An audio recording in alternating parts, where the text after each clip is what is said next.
సృష్టిస్తున్నాడు సంపద. ఎవరు సృష్టిస్తున్నాడంటే yellow media వారికి లేదా ఎల్లో వ్యాపారస్తులకి వీళ్ళందరినీ సిండికేట్ చేసి వారికి సంపద సృష్టించేటటువంటి కార్యక్రమాన్ని ఇవాళ నారా చంద్రబాబు నాయుడు గారు ముఖ్యమంత్రి హోదాలో ఈ కార్యక్రమాలు చేయటం చాలా దురదృష్టకరంగా ఇవాళ నేను భావిస్తా ఉన్నా. ఇకపోతే కొత్త పాలసీ వచ్చిందిగా మీరు చూశారుగా, మద్యం. ఇంతకుముందు రిటైల్ షాపులన్నీ కూడా రాష్ట్ర ప్రభుత్వమే రిటైల్ షాపులు పెట్టి ఫిక్స్డ్ రేట్స్ పెట్టి ఫిక్స్డ్ టైమింగ్స్ పెట్టి దానిలో కొంతమందికి ఉపాధి కల్పించి తద్వారా లిక్కర్ అమ్మేటటువంటి కార్యక్రమం చేసి అవుట్లెట్స్ అన్నీ కూడా రిటైల్ అవుట్లెట్స్ అన్నీ కూడా సక్సెస్ఫుల్గా జరిగాయి. ప్రభుత్వానికి కూడా ఆదాయం వచ్చింది. వాల్యూమ్స్ ఆఫ్ ది లిక్కర్ వాడకం తగ్గింది. అంటే వాడకం తగ్గింది అంటే కన్సంప్షన్ తగ్గింది. అంటే తాగేవాళ్ళు తాగనంత ఇటువరకు అంత విచ్చలవిడిగా తాక్కోకుండా ఉండేటటువంటి ప్రయత్నం చేసి కొంత మేరకు నియంత్రించేటటువంటి కార్యక్రమాన్ని వైఎస్ఆర్ కాంగ్రెస్ పార్టీ అధికారంలో ఉన్నప్పుడు, జగన్మోహన్ రెడ్డి గారు అధికారంలో ఉన్నప్పుడు మేము తీవ్రంగా ప్రయత్నం చేశాం. మేము ప్రయత్నం చేసినప్పుడు చంద్రబాబు నాయుడు గారు చాలా ప్రచారం చేశారు. నాణ్యమైనటువంటి మద్యం దొరకటం లేదు, మద్యం తాగితే చచ్చిపోతున్నారు. అధికారంలో ఉన్నప్పుడు, జగన్మోహన్ రెడ్డి గారు అధికారంలో ఉన్నప్పుడు మేము తీవ్రంగా ప్రయత్నం చేశాం. మేము ప్రయత్నం చేసినప్పుడు చంద్రబాబు నాయుడు గారు చాలా ప్రచారం చేశారు. నాణ్యమైనటువంటి మద్యం దొరకటం లేదు, మద్యం తాగితే చచ్చిపోతున్నారు, మద్యం దౌర్భాగ్యమైన మద్యం ఇస్తున్నారు, మేము వస్తే నాణ్యమైనటువంటి మద్యాన్ని సరఫరా చేస్తాం. ఎంత బాగుంది. చంద్రబాబు నాయుడు గారు నాణ్యమైనటువంటి మద్యాన్ని సప్లై చేస్తామని చెప్పేసి 99 రూపాయలకే క్వార్టర్ అని చెప్పి పెట్టారు. సరే, పాలసీ మార్చేసి అంతా ప్రైవేట్ రంగానికి ఇచ్చేటటువంటి కార్యక్రమం చేశారు. ఇది కొత్తదేం కాదు. 2014-19లో కూడా నారా చంద్రబాబు నాయుడు గారి ప్రభుత్వం ఉన్నప్పుడు కూడా ఇదే కార్యక్రమం చేశారు. అప్పుడు ఒక రకమైన తంతు, ఇప్పుడు ఒక రకమైన తంతు. ఏమిటి? షాపుకు 2 లక్షల రూపాయలు ఎవరైనా ఇవ్వచ్చు. దీన్ని లాటరీ తీస్తారు. లాటరీ తీసి ఆ షాపు ఎవరికి వస్తే వాళ్ళకి ఇస్తారు.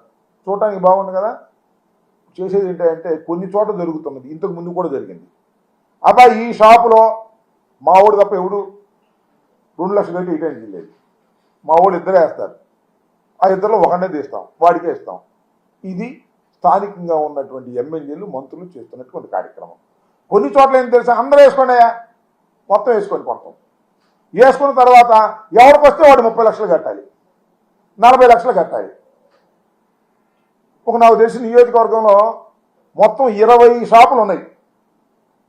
20-30 ఎంత 6 కోట్లు.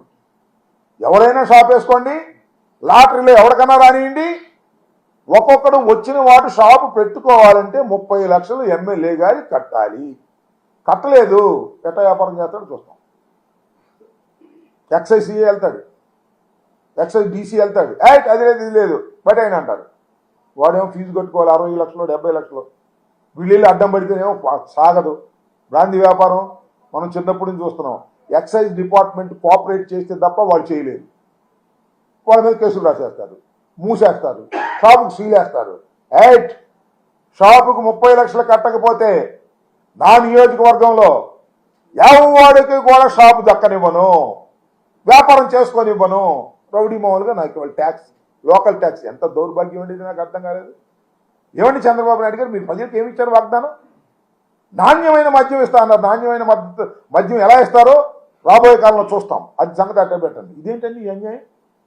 30 లక్షల రూపాయలు ఒక షాపు లాటరీలో వాడికి వస్తే 30 లక్షల రూపాయలు ఎమ్మెల్యే గారికి కడితే వాడు వ్యాపారం చేసుకున్నట్టు, లేకపోతే వ్యాపారం చేసుకున్నట్టు. ఇంత దుర్మార్గమైనటువంటి సాంప్రదాయాలను మళ్ళా మీరు తీసుకొస్తున్నారు. ఓసారి తీసుకొచ్చి తుక్కుగా ఓడిపోయారు. 2014-19లో కూడా ఇంతే. అప్పుడు పెద్ద విచిత్రం ఏంటంటే అసలు ఎవడైనా సరే లాటరీకి 2 లక్షల రూపాయలు కట్టే నాకు చెప్పకుండా కట్టి నీ ఊరుకోండి అభాయించారు. అటాక్ కొన్ని చోట్ల జరిగింది, కొన్ని చోట్ల దాన్ని భిన్నంగా చేశారు, డబ్బులు వసూలు చేశారు, నాశనం అయిపోయారు. వ్యాపారస్తులు నాశనం అయ్యారు, వసూలు చేసినటువంటి ఎమ్మెల్యేలు కూడా నాశనం అయ్యారు ఓడిపోయి. ఇవాళ కూడా అదే పద్ధతిని వాళ్ళు ఇక్కడ తీసుకొస్తున్నారు. చాలా దురదృష్టకరమైనటువంటి పరిణామం. మొత్తం ఎంత విచిత్రం అంటే మొత్తం ఉన్న షాపులు ఎన్నాయంటే 3396 షాపులు ఉన్నాయి మొత్తం టోటల్గా నోటిఫై చేసినటువంటి షాపులు స్టేట్ వైడ్గా. దానికి నిన్నటి వరకు అందినటువంటి అప్లికేషన్లు ఎన్ని అంటే 8,274 అప్లికేషన్లు మాత్రమే అందాయి. అంటే దీనిలో రాష్ట్ర ప్రభుత్వం ఏ ప్రభుత్వం అయినా ఈ పాలసీ ప్రకారం ఆశిస్తున్నది ఏమిటంటే నాన్ రిటర్నబుల్ 2 లక్షలు వేస్తే ఒక్కో షాపుకు 20 మంది వేస్తే ఎంత ఎక్కువ మంది డబ్బులు ఇస్తే అప్లికేషన్ పెడితే అంత ఆదాయం ఫస్ట్ ఫేజ్లో ప్రభుత్వానికి వస్తుంది. ఇవాళ అసలు ఇట్లా వేస్తే ఊరుకోమంటున్నారు, భయపడుతున్నారు. 30 లక్షలు కడితే మనం మిగలదేమోనని 2 లక్షలు కట్టి వేసేవాడు కూడా వెనక్కి వెళ్ళేటటువంటి పరిస్థితికి వాళ్ళు ఏర్పడింది. దీనికి కారణం తెలుగుదేశం ప్రభుత్వంలో ఉన్నటువంటి ఎమ్మెల్యేలు, మంత్రులు వీళ్ళందరూ కలిసి ఇలాంటి అరాచకాన్ని సృష్టించేటటువంటి ప్రయత్నం చేస్తున్నారు. నాకు తెలిసినంతవరకు ఇంతవరకు సుమారుగా 991 ఎన్నో షాపులకి 961 షాపులకి నిన్న సాయంత్రం వరకు ఒక్క అప్లికేషన్ కూడా రాలా. సరే ఆ షాప్ బాగోలేదని రాలేదంటే అది వేరే అంశం. భయపడుతున్నారు, స్థానిక ఎమ్మెల్యేలకి భయపడుతున్నారు, స్థానికంగా ఉన్న నాయకత్వానికి భయపడుతున్నారు. 30 లక్షలు అన్నాయివ్వండి, మాకు 50% వాటా అన్నాయివ్వండి, మేము చెప్పినోడు ఇస్తేనే మీరు షాపులకి కట్టండి ఫీజు, లేకపోతే కట్టొద్దు, వచ్చినా కూడా అంతే ఇవ్వాలి. ఇలాంటి అడకట్టెరలో పెట్టి బ్రాందీ షాపుల వ్యాపారం చేసుకోవాలని ముందుకొస్తున్న వాళ్ళని హింసించేటటువంటి కార్యక్రమం చేసి ప్రభుత్వానికి నష్టం చేసేటటువంటి కార్యక్రమం చేస్తున్నారు. ఈ చంద్రబాబు నాయుడు గారు తెలుసో తెలియదా? 100% తెలుసు. ఆయన తెలియబట్టే ఆయన ద్వారానే లోకేష్ గారి నాయకత్వంలో ఈ కార్యక్రమాలన్నీ జరుగుతున్నాయి. దానికి కారణం ఏంటంటే సంపద సృష్టిస్తున్నారు. ఈ రాష్ట్రంలో సంపద సృష్టిస్తున్నారు. ఎవరికి? తెలుగుదేశం పార్టీ ఎమ్మెల్యేలకి సంపద సృష్టించే కార్యక్రమం చేస్తున్నారు. అదేంటంటే ఇది మంచి ప్రభుత్వం అంట. ఎంత మంచి ప్రభుత్వం అంటే తన మీద పెట్టిన కేసుల్ని అడ్డుగోలుగా తీయించేసుకునేంత మంచి ప్రభుత్వం, బ్రాందీ షాపులకి డబ్బులు వసూలు చేసేటటువంటి మంచి ప్రభుత్వం, నాణ్యమైనది అందించే కార్యక్రమం తర్వాత ఆ మంచి ప్రభుత్వం సంగతి. ఇలాంటి దుర్మార్గమైనటువంటి ఒక కొత్త రకమైనటువంటి సాంప్రదాయాలు తీసుకొచ్చేటటువంటి కార్యక్రమం చేస్తున్నారు. చాలా చోట్ల ఇంతవరకు మద్యం సిండికేట్లుగా ఏర్పడి ప్రభుత్వ ఆదాయాన్ని గండికొట్టడమే కాకుండా తెలుగుదేశం నాయకులకి, ఎమ్మెల్యేలకి, మంత్రులకి లంచాలు ఇచ్చే కార్యక్రమానికి ఇవాళ తెరదీపారు. ఇలాంటి దోపిడీ కార్యక్రమాలు చాలా ఘోరంగా జరుగుతూ ఉన్నాయి. నేను మనవి చేస్తున్నా, జగన్మోహన్ రెడ్డి గారి టైంలో మద్యం పాలసీ బాగోలేదని తీవ్రంగా ప్రచారం చేసినటువంటి వీరు ఇవాళ కొత్త మద్యం పాలసీని తీసుకొచ్చి రాష్ట్రంలో ఉన్నటువంటి దోపిడీ కార్యక్రమాన్ని ప్రభుత్వానికి తీసుకెళ్లేటువంటి కార్యక్రమం చేస్తున్నారు. తెలుగుదేశం నాయకులందరూ కూడా పంచుకునేటువంటి కార్యక్రమం చేస్తున్నారు. దీన్ని తీవ్రంగా ఖండిస్తున్నాం.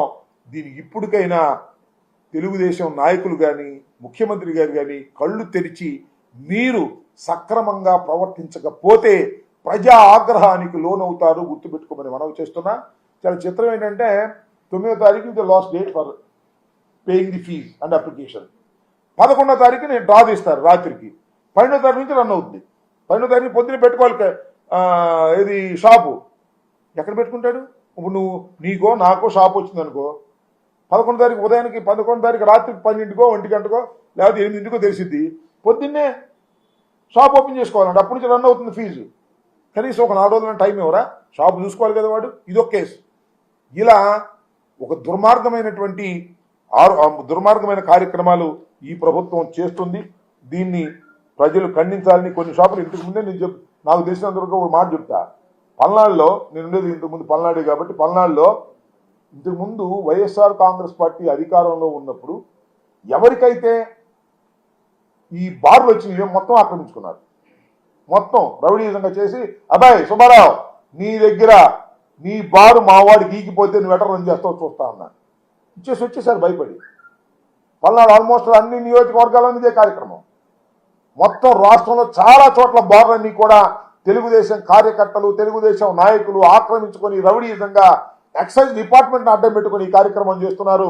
నేను మనవి చేస్తున్న ఎక్సైజ్ డిపార్ట్మెంట్కి ఇలాంటి అకృత్యాలకి, అన్యాయాలకి మీరు తెలుగుదేశం వారికి మీరు సహకరిస్తే భవిష్యత్తులో మీరు ఇబ్బంది పడతారనే విషయాన్ని కూడా మీరు దయచేసి తెలుసుకోవాలని కూడా ఈ సందర్భంగా నేను చెప్పదలుచుకున్నాను. ఈ విధంగా మద్యం సిండికేట్లుగా ఏర్పడి రాష్ట్ర ఖజానాకి బొక్కబెట్టి తెలుగుదేశం నాయకులు కోటాను కోట్ల రూపాయలు ఒక్కొక్క నియోజకవర్గంలో 10 కోట్లు 6 కోట్లు సంపాదించుకునే కార్యక్రమం చేస్తున్నారు.